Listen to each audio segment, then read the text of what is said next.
भूतिया हवेली। गांव के किनारे एक पुरानी हवेली थी जिसे लोग भूतिया हवेली कहते थे। कहते हैं कि वहां रात में अजीब अजीब आवाजें आती थीं और लोगों ने वहां पर डरावनी परछाइयां देखी थीं।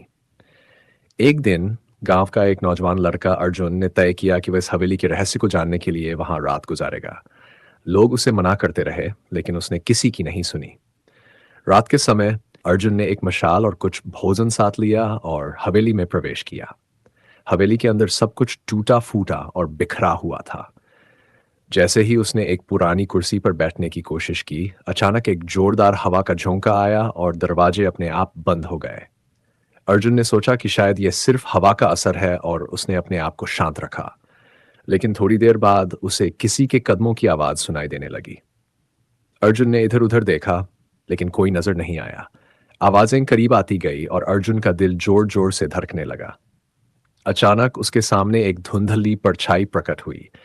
वह परछाई धीरे-धीरे एक आकृति में बदल गई, जो एक बूढ़े आदमी की थी। बूढ़ा आदमी अर्जुन की ओर बढ़ा और उसकी आंखों में गहरा दुख था। "तुम यहाँ क्यों आए हो?" बूढ़े आदमी ने धीमी आवाज में पूछा।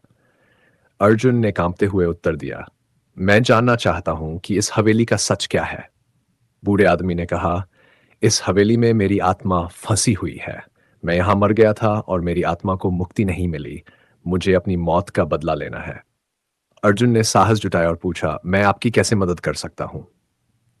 बूढ़े आदमी ने अर्जुन को अपने मौत के रहस्य के बारे में बताया और उसे कहा कि यदि वह उसे न्याय दिलाएगा तो उसकी आत्मा को शांति मिलेगी। अर्जुन ने उसकी बात मानी और अगले दिन गांव में जाकर सच्चाई सबको बताई।